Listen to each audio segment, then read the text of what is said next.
Satpol PP DKI Jakarta membongkar 22 ruko penyerobot jalan. Hari ini pemerintah kota Jakarta Utara membongkar puluhan bangunan ruko yang menyerobot badan jalan dan saluran air di Pluit Niaga Penjaringan Jakarta Utara. Hari ini Satpol PP DKI Jakarta kembali mengimbau ruko Pluit yang memakan bahu jalan untuk melakukan pembongkaran mandiri. Kalau memang itu jalan, kembalikan ke jalan, karena namanya saluran, kita harus normalisasi kembali saluran.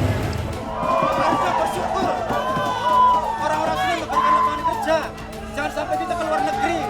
Luar negeri biayanya mahal lah. Suruh Pak RT pakai rok saja.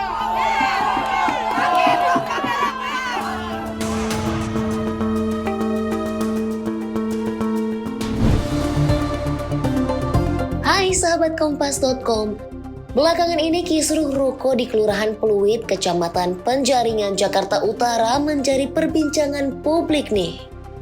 Para pemilik ruko dianggap melanggar aturan lantaran terdapat 20 ruko yang menyerobot bahu jalan dan menutupi saluran air.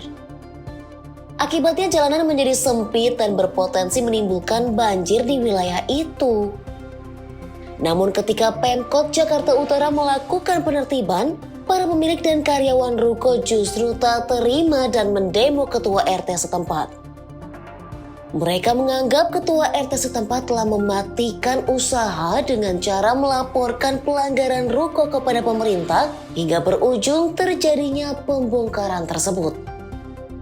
Sekarang yang jadi pertanyaan, sebenarnya apa bunyi aturan yang telah dilanggar para pemilik ruko itu ya? Kalian jangan kemana-mana. Di Oh Begitu kali ini, kita akan bahas daftar aturan yang dilanggar di kasus ruko Pluit.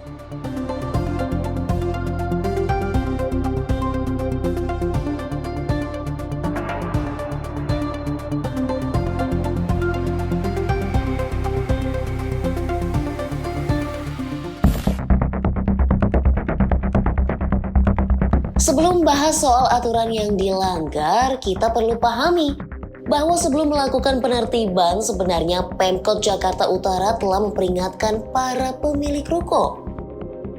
Pemkot meminta pemilik ruko membongkar mandiri beton yang mencaplok bahu jalan dan saluran air dalam waktu 4 hari, terhitung mulai 19 sampai 23 Mei 2023. Namun hingga 23 Mei 2023, nyatanya baru ada 4 ruko yang membongkar beton secara mandiri.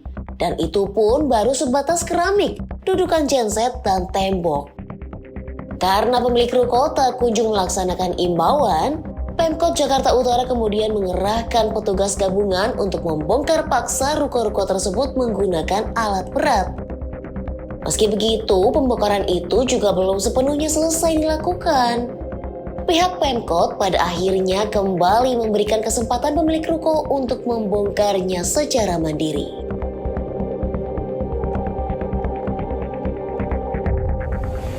Ini adalah pelajaran penting. Fasilitas umum dikembalikan ke masyarakat penegak umum. Kalau memang itu jalan, kembalikan ke jalan, karena namanya saluran, kita harus normalisasi kembali saluran. Bagaimanapun juga pemerintah meminta dukungan dari masyarakat yang ada di sini agar mereka bisa membongkar secara mandiri. Namun imbauan yang berujung pada pembongkaran itu pun memicu respon keras karyawan ruko nih. Mereka ramai-ramai meminta ketua RT 11 RW 3 Kelurahan Pluit, Riang Prasetya, turun dari jabatannya. Riang dinilai telah menjadi dalang dari segala kerumitan ini. Mereka menganggap Riang telah mematikan usaha dengan cara melaporkan pelanggaran ruko kepada pemerintah hingga berujung terjadinya pembongkaran tersebut. Harusnya bersyukur orang-orang sini memberikan lapangan kerja. Jangan sampai kita ke luar negeri. Luar negeri biayanya mahal, 80 juta siapa yang membiayain? Harusnya malu. Ya, kita karyawan. Kita sebagai karyawannya, kita sebenarnya bersyukur ya. Ada yang memberikan lapangan pekerjaan. Kita nggak sampai ke luar negeri. Ke luar negeri biayanya mahal.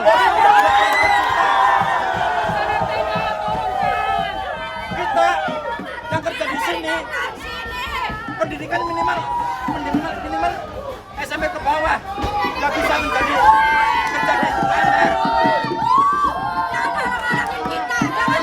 RT jangan berani lempar batu sembunyi tangan, tanggung jawab.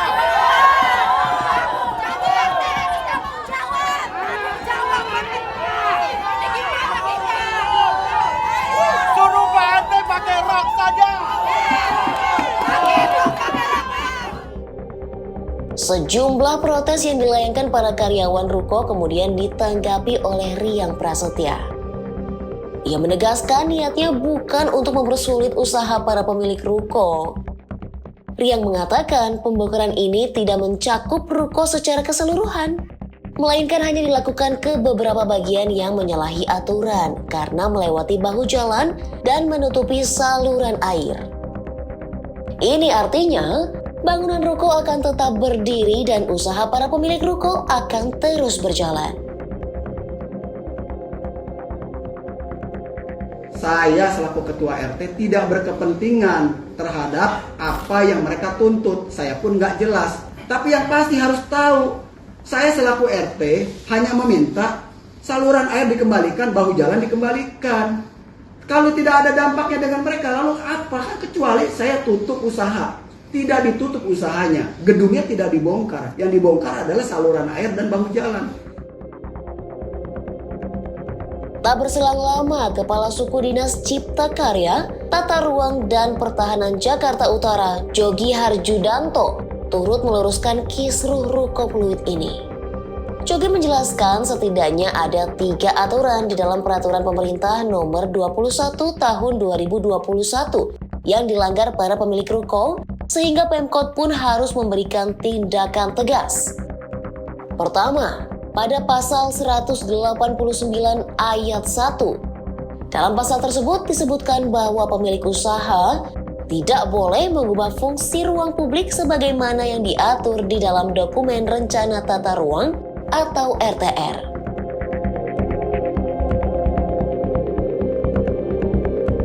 Nah, aturan kedua yang dilanggar pemilik ruko yakni pasal 190 ayat 1. Dalam aturan itu disebutkan pemilik usaha harus mematuhi ketentuan pemanfaatan ruang dalam dokumen RTR.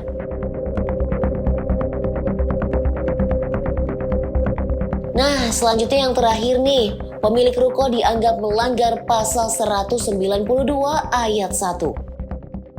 Aturan itu menyebutkan pemilik usaha tidak boleh menghalangi akses terhadap kawasan yang dinyatakan sebagai milik umum.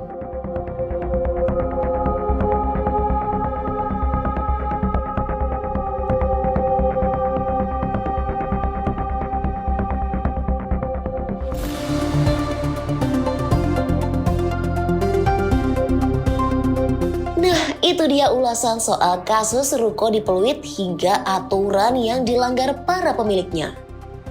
Sekian dulu video kali ini. Simak informasi menarik lainnya hanya di Oh Begitu Kompas.com, jernih melihat dunia.